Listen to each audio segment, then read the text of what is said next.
મહાપ્રભુ તો એમ કહે છે કે ગાયના શિંગડા પર રાઈનો દાણો રહે એટલી વાર પણ જો ભગવાનને ભૂલો ને તો કલયુગ પ્રવેશ કરી જાય.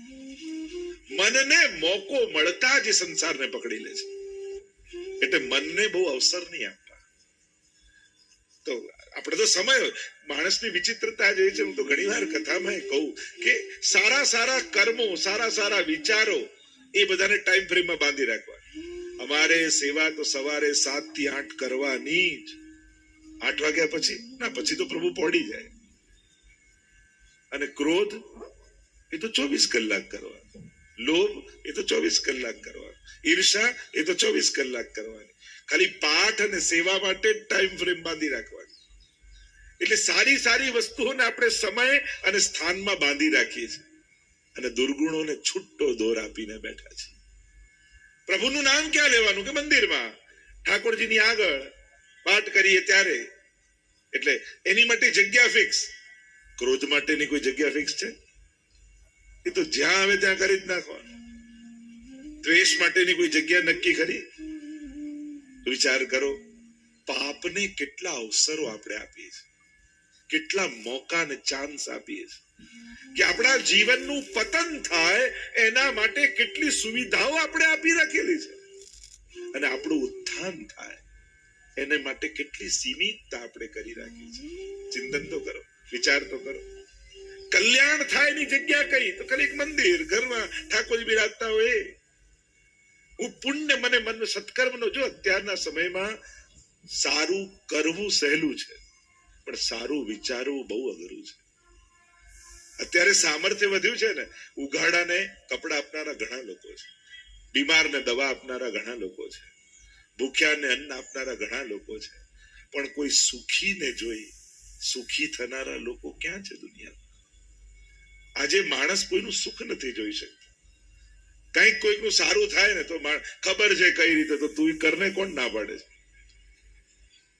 લોકો એમાંય કારણમાં કઈક ને કઈક એવું ગોતી લે અને પોતાને સંતોષ આપવાની કોશિશ કરે.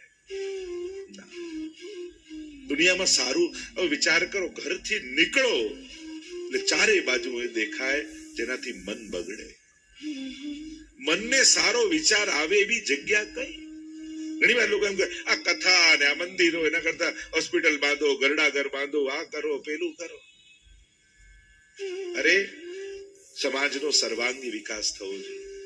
સમર્થ વ્યક્તિ જો સારો વિચાર વાળો નહીં રહે ને તો એ જ સામર્થ્ય સમાજનું પતન કરી નાખશે. એટલે સમાજ સ્વસ્થ કેવલ શરીરથી નથી બનતો, વિચારોથી સ્વસ્થ બનવો જોઈએ, તો જ સમાજ સ્વસ્થ થઈ શકે. અત્યારે આપણે વાંધો લઈએ, રશિયા યુક્રેન જોડે આવું કે અરે એ એના લેવલ પર ઝઘડે છે, તો આપણે આપણા લેવલ પર આ જ કરી રહ્યા છીએ. રોજ હુમલાઓ જ કરીએ છીએ, રોજ એટેક જ કરીએ છીએ. આપણે આપણા સામર્થ્ય પ્રમાણે કરીએ છીએ, એ એના સામર્થ્ય પ્રમાણે કરે છે. પણ મોટું થાય એનો વિરોધ છે, પણ ઘરમાં રોજ આપણે બોમ્બ બાઇન્ડિંગ કરતા હોય એમાં કોઈ વાંધો નથી હોતો આપણને. એટલે વિશ્વ શાંતિ માટે આત્મ શાંતિ થવી નિતાંત જરૂરી છે. ખાલી એના સ્ટેજનો જ ફરક છે, એના સ્થાનનો જ ફરક છે. જે વસ્તુ નથી ગમતી દુનિયામાં થતી એ રોજ આપણે આપણા જીવન દ્વારા કરીએ છીએ. અને આપણને લાગે આટલા આમાં શું છે? દેશો એ ન લડવું જોઈએ, અચ્છા, અને ઘરમાં લડવું જોઈએ. આપણે ચિંતન તો કરો, આ લડવાની વૃત્તિ જ તો ક્યાંક એ મોટું લેવલ કે સ્થાન મોટું થઈ જાય ત્યારે મોટા લેવલ પર થઈ જાય છે. સમાજને સ્વસ્થ બનાવવા માટે સદવિચાર વાળો સમાજ જોઈશે, નહીં તો આપણું સામર્થ્ય જ સમાજનું પતન કરી નાખશે. કારણ કે અત્યારનો સમય જે રીતે સમાજ દોડી રહ્યો છે, આગળ જઈ રહ્યો છે, એની ઝડપ જ ક્યાંક એના પતનનું કારણ ન બની જાય. જે તેજી પકડી છે, અને તેજી કેવલ વસ્તુ મેળવવા માટે જ નહીં, જે બાળક 20 વર્ષે વાત જાણવી જોઈએ એ આજે 10 વર્ષે જાણી લે છે. ક્યાંક સમયથી પહેલી વસ્તુ યા વિચાર માણસનું પતન તો નહીં કરી નાખે. ચિંતનની બહુ જ જરૂર છે, એટલે જ સત્સંગની જરૂર છે. મન પવિત્ર થાય એની સમાજને બહુ જ જરૂર છે. કારણ કે જો સારા વિચારો ખતમ થઈ ગયા, સજ્જન વ્યક્તિઓ સમાપ્ત થઈ ગયા, તો આ દુનિયાને માણસ જ ખતમ કરી નાખશે. દરેક કહેશે દુનિયા ખતમ થઈ જાય એટલા સાધનો ભેગા કરી જ રાખ્યા છે, બસ બુદ્ધિ બગડવાની વાર છે. આ બુદ્ધિ સુધરેલી છે ત્યાં સુધી દુનિયા સ્વસ્થ છે. બાકી જે દિવસે માણસ સમર્થ લોકોની બુદ્ધિ બગડીને એ દિવસે સમાજનો સર્વનાશ માણસ જ કરી નાખે. એટલા માટે સત્સંગની જરૂર છે, મંદિરની જરૂર છે. તમે 1 કલાક કોર્ટમાં જઈને બેસો, તમે 1 કલાક હોસ્પિટલમાં જઈને બેસો, તમે 1 કલાક પોલીસ સ્ટેશને જઈને બેસો અને 1 કલાક મંદિરે જઈને બેસો. કોર્ટમાં બેસો ને એમ લાગે આખી દુનિયા લડી જ રહી છે, હોસ્પિટલમાં બેસો એમ લાગે આખી દુનિયા બીમાર જ છે. સમાજમાંથી રસ ઉડી જશે, જીવનમાંથી રસ ઉડી જશે. પણ કલાક મંદિરે જઈને બેસશો ને તો એમ થશે કોઈ આપણી જોડે હોય ન હોય, મારો ઠાકોરજી મારી સાથે છે. જીવન જીવવાનું બળ મળશે. અને આ બળની શું જરૂર નથી, સારા વિચારોની જરૂર નથી. તમારા જ ઘરના સ્વજનોના બધાના વિચાર બગડી જાય તો તમને શાંતિ ઘરમાં લાગશે નહીં. એટલે તમને પણ સત્સંગની જરૂર છે જ, તમારા પરિવારને પણ સત્સંગની જરૂર છે જ. સત્સંગ એટલે સદવિચારનો સંગ, અને સદવિચાર, સદભાવના, સત્કર્મોનો સોર્સ ક્યાંક હોય તો એ શુદ્ધ છે, ઈશ્વર જ છે. અરે અમારા ડોક્ટર સાહેબ ને પૂછો, અને એમને કોઈ પૂછો કે લાંબુ જીવન જીવવા શું કરવાનું, તો કે આનંદમાં રહેવાનું. બધા ડોક્ટર એમ જ કે આનંદમાં રહેવાનું, ખુશ રહો, આનંદમાં. આનંદમાં રહેવાનું કે ખરા, પણ આનંદ ક્યાં મળે એ પાછા ના બતાવે. આ તો કથામાં આવીએ અને હમણાં કથાના અંતમાં જોજો તમને આનંદ ક્યાં મળે ખબર પડશે. ક્યાં મળે? નંદ ઘેરા નંદ ભયો, જય કનૈયા લાલ કી, નંદ ઘેરા નંદ ભયો, જય કનૈયા લાલ કી. નંદના ઘરે કોણ થયો? આનંદ થયો. એ ઈશ્વરને શાસ્ત્રોમાં એની ડેફિનેશન શું આપી? આનંદ માત્ર કરપાદ મુકોદરાદી. જે સર્વાંગ આનંદમય છે, જે વિચારનો, વ્યવહારનો, ભાવનાનો જે આનંદમય છે એ જ કૃષ્ણ છે. આજે આપણે કૃષ્ણ ચરિત્રનું દર્શન કરવા જઈ રહ્યા છીએ. હું તમને આ વાત કરી સમાજથી લઈ અને દુર્ભાવનાઓથી લઈ સદભાવના સુધી લઈ જાઉં છું. પણ એ સદભાવના, સદવિચાર, સત્કર્મ શેના માટે છે? તો કે આનંદ માટે. અને એ આનંદનો સોર્સ ક્યાં છે? તો કે કૃષ્ણ. કૃષ્ણ શબ્દની ડેફિનેશન જ ઉપનિષદમાં આપવામાં આવી. કૃષ્ણ એટલે કોણ? કે કૃષ્ણ ભૂવાચકો શબ્દ ણશ્ચ નિવૃત્તિવાચક તયોરૈક્ય પરબ્રહ્મ કૃષ્ણત્ય વિધીયતે. કોઈ કે હું ભગવાનમાં નથી માનતો તો મારે પહેલો પ્રશ્ન એ કરવો પડે, તો ભગવાનની વ્યાખ્યા શું કરે છે? ભગવાનની ડેફિનેશન તારા મનમાં શું છે? તારી ડેફિનેશન રોંગ છે, તારી વ્યાખ્યા ખોટી છે, એટલે તું એમ કહે છે કે તું ભગવાનમાં નથી માનતો. બાકી આ દુનિયામાં પાપીમાં પાપી માણસ, નાસ્તિકમાં નાસ્તિક માણસ ધર્મ વગર જીવી નથી શકતો. દરેકને ધર્મ જોઈએ છે. બધા આગળ ગુસ્સો કરતો હોય, કોઈ એમ ઈચ્છે મારી સામે કોઈ ગુસ્સો કરે? શાંતિ જ જોઈએ ને. બધાને છેતરતો હોય, કોઈ એમ ઈચ્છે કે મને કોઈ છેતરે? એને તો ઈમાનદાર જ જોઈએ. અરે 4 ચોર પણ ચોરી કરીને આવે ને તો એમ કહે ચલો ઈમાનદારીથી 4 ભાગ કરી લો. આયા જે ચોરી કરીને ઈચ્છે છે તો ઈમાનદારી. દુનિયાના કયા માણસને અધર્મ જોઈએ છે? કોઈને નહીં. અધર્મી વ્યક્તિ હોય એને પોતાને તો ધર્મ જ જોઈએ. દુનિયામાં કોઈ ખરાબ માણસ ગોતો તમે? બધા સારા જ ગોતે. અરે પ્લમ્બર પણ જરૂર પડે તો કોઈ સારો પ્લમ્બર ધ્યાનમાં છે? કોઈ સારો ડોક્ટર ધ્યાનમાં છે? કોઈ સારો મિસ્ત્રી ધ્યાનમાં છે? લૌકિકમાં પણ આપણે સારાને જ ગોતીએ. કોઈ એમ કે ખરાબ પણ ચાલશે. દુનિયામાં માણસ સારાઈને શોધે છે, અને એ સારાઈની સર્વોચ્ચ અવસ્થા, એ શુભતાની સર્વોચ્ચ અવસ્થા પર ઈશ્વર છે. એ આનંદની સર્વોચ્ચ સ્વરૂપ, એ પવિત્ર સ્વરૂપ એટલે ઈશ્વર, કૃષ્ણ. અને કૃષ્ણની શોધ એ કોઈ કલાક બચે છે એટલે કરવાની એક્ટિવિટી એ ધર્મ નથી. ધર્મ એ આપણા લાઈફની ડિમાન્ડ છે. આપણે બધા જ ઈચ્છીએ છીએ, આપણે બધાને ધર્મની આવશ્યકતા છે. એના વગર આપણે જીવી નથી શકતા. એટલે કે કૃષ્ણ બધાને જોઈએ છે, આનંદ બધાને જોઈએ છે. કોણ દુનિયાનો માણસ દુઃખ ગોતે છે? અરે કોઈ સુસાઇડ પણ મરી જવું સુખી થઈ, ખરાબ કરીને પણ ઈચ્છે તો સુખ જ છે. દુનિયાના કયા માણસને દુઃખ જોઈએ છે? કોઈ નહીં. પોતાની શોધ સુખ તરફ છે. આપણને કોઈ વસ્તુ કે વ્યક્તિ જોડે ક્યારે પણ લગાવ હોતો જ નથી. આપણને બધાને લગાવ હોય છે સુખ જોડે, આનંદ જોડે. કારણ કે એ જ ગમતી વસ્તુ દુઃખ આપવા લાગે. તમારી બહુ ફેવરેટ કાર હોય ને પછી એ તમને તકલીફ આપવા લાગે, તમે કાન કાઢી નાખો, વેચી નાખો. તમને કાર જોડે લગાવ હોત તો ક્યારે વેચે? તમને એનાથી મળતા સુખ જોડે લગાવ અને એ દુઃખનું કારણ બની કાઢી નાખો. તમારા જ ગમતા સ્વજનો, વ્યક્તિઓ, સંબંધીઓ જે અતિ પ્રિય હોય એ જયારે દુઃખના કારણ થઈ જાય તો આપણે સંબંધ તોડી નાખીએ. અને તમને વ્યક્તિ જોડે લગાવ નહોતો, તમને એનાથી મળતા આનંદ જોડે લગાવ. અને જે દિવસે આનંદ મળતો બંધ થયો એ જ દિવસે વસ્તુ અને વ્યક્તિમાંથી રસ ઉડી ગયો, એનાથી દૂર ભાગી ગયા. દરેક વ્યક્તિને લગાવ આનંદ સાથે છે. હવે ગવર્મેન્ટ એમ જાહેરાત કરી દે કે હવે નોટ નહીં ચાલે, હવે કાંકરા ચાલશે, પથરા ચાલશે. મોદીજી 8 વાગે રાતના આવે ને એકદમથી એમ કે હવે નોટ બંધ અને પથરા ચાલશે, તો આપણે પથરા ભેગા કરીએ. આપણને તો જેનાથી સુખ આવે એમાં લગાવ છે, નોટ જોડે થોડી લગાવ છે. સુખ જોડે લગાવ છે, આનંદ જોડે લગાવ છે. અને જ્યારે એટલે જ બે વસ્તુ જુદા છે. ઘણા લોકો એમ કે મહેનતથી મળે, ભાગ્યથી મળે કે ભગવાનની કૃપાથી મળે. સાચું શું? બધાના જુદા જુદા લોજિક હોય છે. ઘણા પરિશ્રમવાદીઓ, પુરુષાર્થવાદીઓ એટલે એમ કે બધું મહેનતથી, બધું પુરુષાર્થથી મળે છે. કોઈ ભાગ્યવાદી હોય કે બધું નસીબથી મળે. નસીબથી કહ્યું ને કે સમયથી પહેલા ને ભાગ્યથી વધારે કોઈને ન મળે. સમયથી પહેલા કોઈને ન મળે. ભાગ્યવાદીઓ અને વૈષ્ણવ તો કૃપાવાદી. બે વસ્તુ જુદી છે.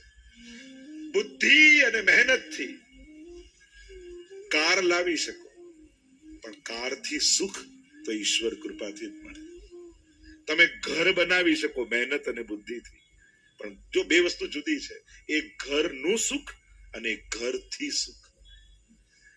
એક સંબંધીનું સુખ અને સંબંધીથી સુખ. એક પૈસાનું સુખ અને બીજું છે પૈસાથી સુખ. આ બંને જુદી વસ્તુ છે. ઘણા લોકોને પૈસાનું સુખ છે, પૈસાથી સુખ નથી. ઘણા લોકોને ઘરનું સુખ છે પણ ઘરથી સુખ નથી. ઘણાને કારનું સુખ છે પણ કારથી સુખ નથી. ગમતું કાર આવી ગઈ પણ એને જયારે જોઈતી હોય ત્યારે બધા લઈને બહાર જ ગયા. એને જયારે જવું હોય ત્યારે ડ્રાઈવર આવે જ નહીં. ઘણાને કારનું સુખ હોય છે, કારથી નથી હોતું. બંને જુદી વસ્તુ છે. તમે બુદ્ધિ અને પુરુષાર્થ કરી વસ્તુ લાવી શકો, વ્યક્તિ જોડે ભેગા કરી શકો, પણ પુણ્ય ઓછા પડે ને તો એ વસ્તુ મળેલી, એ મળેલા વ્યક્તિઓ સુખના કારણ નથી થઈ શકે. આપણને ગમતી વસ્તુ ન મળે તો આપણને એમ લાગ્યું કે આટલા પૈસા ઓછા પડ્યા. પૈસા ઓછા પડ્યા એનો વિચાર આવે. ક્યારે એવો વિચાર આવ્યો આટલા પુણ્યો મારા ઓછા પડ્યા? જો આટલા પુણ્યો અધિક હોત, કારણ કે સુખ પુણ્યથી આવે છે. મહેનતથી પૈસો આવી શકે પણ સુખ પુણ્યથી આવે છે. મહેનતથી, બુદ્ધિથી ઘર બાંધી શકો પણ ઘરમાં સુખ તો પુણ્યથી આવે છે. અને સર્વોચ્ચ પુણ્ય એટલે શ્રીમદ ભાગવત. એ પુણ્યનો સોર્સ. એટલે એક વસ્તુ યાદ રાખજો, માણસ મદદ કરી શકે, સુખી ન કરી શકે. તમે કોઈને હેલ્પ કરી શકો પણ તમારી મદદથી કોઈ સુખી જ થશે એની ગેરંટી ના આપી શકો. સુખ તો ઈશ્વર કૃપાથી આવે છે. એટલે કૃષ્ણ કોણ છે? આપણે બધા આ જીવનભર જેને શોધીએ છે ને એનું જ નામ કૃષ્ણ છે. અને એ કૃષ્ણની કથા, અને એ જયારે આનંદ મનુષ્ય દેહ ધારણ કરીને અવતાર ધારણ કરે છે અને પોતાના ભક્તો પર કૃપા કરવા માટે ભૂતલ પર આવે છે, અનેકવિધ પ્રકારની લીલાઓ કરી આપણને આનંદનું દાન કરે છે. એ કૃષ્ણના ચરિત્રને આપણે જોવાનું છે, જેનું વર્ણન શ્રીમદ ભાગવતના 10મ સ્કંદમાં કરવામાં આવે છે. એ કૃષ્ણ ચરિત્રની ગાથા આપણે ગાવાની છે. કૃષ્ણનું ચરિત્ર, કેરેક્ટર. ચરિત્ર કોને કહેવાય? વિચાર, ભાવના અને વ્યવહાર, આ ત્રણેય દ્વારા મનુષ્યનું ચરિત્ર બનતું હોય છે. તમે શું વિચારો છો, તમારી હૃદયની ફિલિંગ શું છે, ભાવનાઓ શું છે, અને તમારો વ્યવહાર કેવો છે, એના પરથી એક ચરિત્રનું નિર્માણ થાય છે. તો એ કૃષ્ણ ચરિત્રની ગાથા 10મ સ્કંદને કેન્દ્રમાં રાખીને આપણે જોવાના છે. આ બહુ અદભુત ગાથા છે. કૃષ્ણને સમજવા એ જીવનનો એક ઉજાર, કારણ કે ભગવાન પોતે કહે છે કે જે મને અને મારી લીલાને જાણી જાય છે ને એને જન્મ મરણના ચક્કરમાં પડવું નથી પડતું. ગીતાજીમાં ભગવાનના પોતાના વચન છે. અને એ ચક્રમાંથી છૂટવા માટે આપણે કૃષ્ણ ચરિત્રનો અનુભવ કરવા માટે ભેગા થયા છે. જો આ રીતે ભેગા થવું, રોજ કેટલાને મળતા હોઈએ, કેટલા જોડે ભેગા થતા હોઈએ, પણ ભગવાન નિમિત્તે ભેગા થવું ને એ જીવનનો સર્વોચ્ચ આનંદ બની જાય છે. આપણા બધાના મળવાના કેન્દ્રમાં ભાગવતજી છે. અને ભાગવત એ 18મું મહાપુરાણ છે. સર્વોચ્ચ ફળ કહ્યું છે, પરમ પવિત્ર શાસ્ત્ર કહ્યું છે. અને આ એવું પુણ્ય કહ્યું છે કે આ કરવા માત્રથી સમસ્ત પુણ્યો, સમસ્ત તીર્થો, કારણ કે એમ કહેવાય જ્યાં ભાગવતજી બિરાજમાન થાય ત્યાં સમસ્ત તીર્થોનો વાસ હોય છે. 24 અવતારોનું મંદિર કોઈ હોય તો શ્રીમદ ભાગવત છે. તમે ભાગવતની પરિક્રમા, તમે ભારત વર્ષમાં તમને એમ થાય હું બધા જ તીર્થોની યાત્રા કરું, તો કદાચ જીવન ઓછું પડી જાય, પણ બધા તીર્થો ન થાય. પણ એકમાત્ર ભાગવતની પરિક્રમા કરો ને તો ભારતના સમસ્ત તીર્થોની યાત્રાનું ફળ તમને મળી જાય છે. એવું પુણ્ય કર્મ આપણે ત્યાં ભાગવતજીને કહેવામાં આવ્યું છે. પેલું એમ કહેતા ને કે એક દીકરી આવીને પિતાને કહેવા લાગી કે પિતાએ પૂછ્યું કે બેટા તારે શું જોઈએ છે? તો મને સસરા લાવી આપો ને. કહ્યું કે આમને એમ સસરા થોડી આવે. ઠીક છે, મને સાસુ લાવી આપો. અરે આમ સાસુ થોડી આવે. અચ્છા, મને જેઠ લાવી આપો. અરે આમ જેઠ ના, અરે મને જેઠાણી લાવી આપો. દેર લાવી આપો, દેરાણી લાવી. આમ જયારે છોકરી બોલવા લાગી ત્યારે પિતાએ કહ્યું કે એક વર ગોતી લે, આ બધું તો એમને એમ પાછળ પાછળ આવશે. એમ ભાગવત પકડી લો તો સમસ્ત પુણ્યો તો એમને એમ પાછળ પાછળ આવશે. આ એવું એક સત્કર્મ વૈષ્ણવી જીવનનું માનવામાં. હું કહું ને 3 સત્કર્મની વાત કરતો હતો, એ જીવનમાં એકવાર ભાગવત કથા કરવી. અને આપણે ભાગવત કથા જ છે. ભાગવત કથા એટલે હું બેસીને 7 દિવસ કરું એ જ નહીં. જ્યાં જ્યાં ભગવત ગુણગાન છે, ભાગવત છે. જીવનમાં એકવાર ગૌદાન કરો. જો આપણે ગોપાલ પ્રભુની કેવી સુંદર ગાયોની ગૌશાળા છે. વૈષ્ણવી જીવનનું એક બહુ મોટું પુણ્ય કહ્યું કે જીવનમાં દરેક વૈષ્ણવે એકવાર ગૌદાન જરૂર કરવું છે. અને ત્રીજું, ક્ષણવાર માટે પણ વ્રજનો આ જ દેહ સાથે જીવનમાં એકવાર વ્રજવાસ કરવો જોઈએ. કેટલા દિવસ રોકાયા, કેટલા કલાક રોકાયા એની ચર્ચા નથી કરતી, પણ આ દેહને વ્રજ ભૂમિનો સ્પર્શ થાય તો જીવનમાં એકવાર વ્રજવાસ કરો. આ 3 સત્કર્મો દરેક વૈષ્ણવ જીવનમાં એકવાર ચોક્કસ કરવા જોઈએ. એના વગર વૈષ્ણવી જીવન અધૂરું માનવામાં આવે છે. કે આ સત્કર્મો તો થવા જ જોઈએ. શ્રીમદ ભાગવત એ પ્રશ્નથી કૃષ્ણ સુધીની યાત્રા છે. પ્રશ્નથી શરૂઆત થાય, મોહથી મોહન સુધીની યાત્રા છે, શંકાથી સમાધાન સુધીની યાત્રા છે. અનેક શંકાઓ આપણા મનમાં છે. એ ભગવાન સંબંધી હોય કે આ દુનિયા ભગવાને બનાવી, ભગવાન જો બધું બનાવે તો કોઈ સુખી કેમ, કોઈ દુખી કેમ, ને કોઈને આમ કેમ, આવો ભેદભાવ કેમ? શું આ ચલાવનારો ઈશ્વર હશે?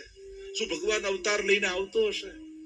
કોઈ એમ કહે છે કે કણકણમાં ઈશ્વર છે, કોઈ એમ કહે છે કે તમારી અંદર ઈશ્વર છે, કોઈ એમ કહે છે કે તમે જેની સેવા કરો એ ઈશ્વર છે. તો આમાં સાચું શું? કેટલા પ્રશ્નો આપણા મનમાં જાગે. એ સંસાર સંબંધી હોય કે ભગવાન સંબંધી હોય, પ્રશ્ન વગરનો માણસ નહીં મળે. પ્રશ્ન દરેકના જીવનમાં છે. અને પ્રશ્ન જ એક અવસર છે. પ્રશ્ન કોઈ ખરાબ વસ્તુ નથી. શંકા તો શ્રદ્ધા સુધી લઈ જાય છે. સદગુરુ માટે ભક્તની શંકા એક અવસર હોય છે કે આ શંકા જ એને શ્રદ્ધા સુધી લઈ જશે. જો જીવનમાં પ્રશ્ન જાગે ખોટું નથી, પણ પ્રશ્નનો ઉત્તર ગલત જગ્યાએ લેવું એ બહુ ખતરનાક છે. શંકા જાગે સારું છે, પણ સમાધાન જો ખોટા વ્યક્તિ પાસે લેવા જશો ને તે તમારી શંકા વધારે દ્રઢ કરી નાખશે. ઓથેન્ટિક પર્સન પાસેથી પૂછો, ઓથેન્ટિક ગ્રંથ વાંચો. આપણા હિન્દુ સમાજની તકલીફ જ એ છે, જેટલું ક્રિશ્ચન ભાઈઓને બાઇબલ વિશે ખબર છે, જેટલું મુસ્લિમ ભાઈઓને કુરાન વિશે ખબર છે, એટલું આપણું હિન્દુ ભાઈઓને ગીતા કે ભાગવત વિશે ખબર નથી હોતી. અને ખબર નથી હોતી એટલે અંધશ્રદ્ધાઓ પેદા થાય. કારણ કે આપણા ધર્મનું જ્ઞાન ક્યાંથી આવે? કોઈ પાડોશીને પૂછીએ, કોઈ ઇન્ટરનેટમાં એક પેજ વાંચીએ, કોઈ મેગેઝિનનો, કોઈ છાપાનો લેખ વાંચીએ, અને આ રીતે જે ખીચડી ભેગી થાય છે અને પછી જે કન્ફ્યુઝન પેદા થાય આપણને. આ તો બહુ અઘરું નથી. તારી જાણવાની પદ્ધતિ ખોટી છે. તે તારી શંકા ગલત જગ્યાએ પૂછી. હવે વિચાર કરો, અર્જુનને મોહ જાગ્યો અને એને કૃષ્ણને પૂછવાની જગ્યાએ ધૃતરાષ્ટ્રને પૂછ્યો હોત તો યુદ્ધ લડું કે નહીં, કેવી ગીતા મળે? એ તો કૃષ્ણ બાજુમાં હતા તો સમાધાન મળ્યું. જો ધૃતરાષ્ટ્રને પૂછ્યું હતું કે આવું લડાતું હશે ભાઈઓ જોડે, ચાલ ચાલ ઘરે બેઠા બેઠા માળા ફેરવીએ, યુદ્ધ લડાય, એ લડવા દે, એ જીતવા દે ના. અને કદાચ અર્જુન ન લડ્યો હોત તો એને શાંતિ મળે? ક્યારેય નહીં. એ તો ક્ષત્રિય છે, સિપાહી છે. લડવું એના સ્વભાવમાં છે, જીતવું એની પ્રકૃતિમાં છે, ભાગવું એની પ્રકૃતિ નથી. અને પ્રકૃતિથી વિરુદ્ધ કામ કરવા જાવ તો શાંતિ ન મળે. ઘણી વાર ઘણા બહુ જ એક્ટિવ હોય અને બધાને જોઈને એના મિત્ર રિટાયર્ડ થાય તેમ કે લાવ હું રિટાયર્ડ થઈ જાઉં, અને પછી જે ટેન્શન થાય ને, દરેક લોકોને ફ્રી થઈને શાંતિ થોડી મળે છે. એ તો નેચર એવો હોવો જોઈએ. ઓફિસેથી કામ છોડે તો ઘરમાં કટકટ ચાલુ થાય, અહીંયા ચોખ્ખું નથી, નામ કપડા પડ્યા છે, પેલું પડ્યું, પેલા બહેન કે તમે ઓફિસે જાઓ તો શાંતિ. એને તો કામ જ એની પ્રકૃતિ, એના નેચરમાં છે, એને કામમાં જ શાંતિ મળે છે. એટલે કોઈ એમ કે કામ છોડવાથી શાંતિ મળે, એમાં હું નથી માનતો. તમારી પ્રકૃતિમાં છે નિવૃત્ત થવું, અને જો નથી તો પ્રવૃત્તિમાં જ તમને શાંતિ મળશે. એવા કામ કરો કે સમાજ કલ્યાણના હોય, લોકોના હિતના હોય, પ્રભુની ભક્તિના હોય, જે સમાજમાં પુણ્ય અને સત્કર્મ ને સદવિચારોને વહાવે, એવા કાર્યમાં જોડાઈ જાઓ. શાંતિ દરેક માટે જુદી છે. ઘણી વાર ફોરેન જઈએ ને એટલે અમેરિકા 6 મહિના થઈ ગયા હોય બાને, અને અમે મળીએ એટલે વિચારે એવા હરખાઈ જાય, આંખમાં ચમક આવી જાય. પૂછીએ કેમ બા શાંતિ છે ને? જે અહીંયા તો ભયંકર શાંતિ, કોઈ દેખાતું જ નથી. એટલે શાંતિ એ ભયંકર હોય. અને અહીંયા તો બધાના અમેરિકા બધા રહે છે રિલેટિવ, એટલે તમને ખબર હશે 2-3 મહિના પછી શું થાય છે. આપણે કહીએ આ તો સ્મશાન શાંતિ છે, આપણે કહીએ આ તો યુદ્ધ પહેલાની શાંતિ છે. શાંતિ કેટલા પ્રકારની હોય છે. આપણને કેવી શાંતિ જોઈએ? જેમાં કૃષ્ણ મળે એવી શાંતિ જોઈએ. જે ગીતાજીમાં ભગવાન કહે છે ને, તમેવ શરણમ ગચ્છ સર્વભાવેન ભારત તત્પ્રસાદાત પરામ શાંતિ. એવી શાંતિ જોઈએ જેમાં પરમ આનંદનો અનુભવ હોય. જેમ ઘણીવાર તમે હવેલીમાં નંદ મહોત્સવના દિવસે ગયા હો, અને નંદ મહોત્સવમાં જે નાચો કૂદો આનંદ કરો, અને ઘરે આવીને થાકીને બેસો, અને એ આનંદમાંથી જે શાંતિ પેદા થઈ હોય, યા ક્યારેક કોઈ સત્કર્મમાં જોડાયા હો, કોઈ સમાજ સેવાનું કાર્ય હોય ને એમાં તમે જોડાયા હો, લોકોને ભોજન પીરસતા હો, વાંટતા હો, મદદ કરતા, થાકમાં પણ જે શાંતિ લાગે, જે આનંદ લાગે સત્કર્મ કરી, એવી શાંતિ આપણને જોઈએ છે. તો શાંતિ એ એકાંતમાં મળે એ નથી, જે કાર્યની તૃપ્તિમાં મળે એ શાંતિ છે. આપણે ઘણી વાર એકાંતને શાંતિ માની લઈએ. હિલ સ્ટેશન પર અહીંયા જેમ કેવી શાંતિ, શાંતિ નથી, એકાંત છે. હમણાં અઠવાડિયામાં તકલીફ પેદા થઈ જશે. આ તો પ્લેસ ચેન્જ થયું, જગ્યા બદલાઈ એટલે આપણે શાંતિ જેવું લાગ્યું. શાંતિ જગ્યામાં નથી હોતી, શાંતિ સ્વભાવમાં હોય છે, પ્રકૃતિમાં હોય છે. અને જે પોતાના સ્વભાવમાં રહેલી શાંતિનો અનુભવ કરે ને, એને સંસાર ક્યારેય વિચલિત નથી કરી શકતો. અને જે સુવિધાઓ ગોતીને શાંતિ ગોતવાની કોશિશ કરે, એની શાંતિ બહુ ટકતી નથી હોતી. જીવનમાં સુખ વ્યવસ્થાઓથી ન ગોતો, સ્વભાવથી ગોતો, સમજણથી ગોતો. અને જેને સમજણથી સુખી થતા શીખી લીધું છે ને, એને સંસારની વિપરીતતા વિચલિત નથી કરી શકતી. અને જેને સંસારને, વસ્તુઓને, વ્યક્તિઓને અનુકૂળ કરીને સુખી થવાની કોશિશ કરી, એ કોઈના સુખ ટક્યા નથી. સંસાર તો ચલિત છે, આજે જેવો છે કાલે. હવે તમે અત્યારે જે કલાક બેઠા ને જે વિચાર વાળા રહ્યા, 2 કલાક પછી આવા જ રહેશો એની ગેરંટી તમને ખરી?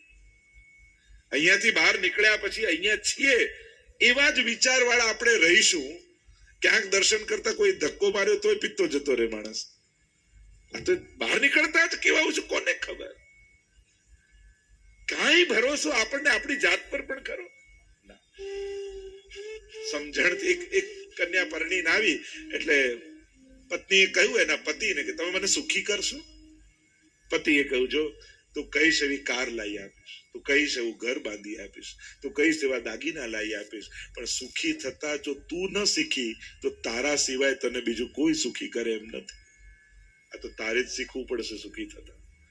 જે મળ્યું છે એમાં કઈ રીતે સુખી થઈને જીવવું, એ સમજણ સત્સંગ આપણને આપે છે, કૃષ્ણની ભક્તિ આપણને આપે છે, પ્રભુના દિવ્ય ચરિત્રો આપણને આપે છે.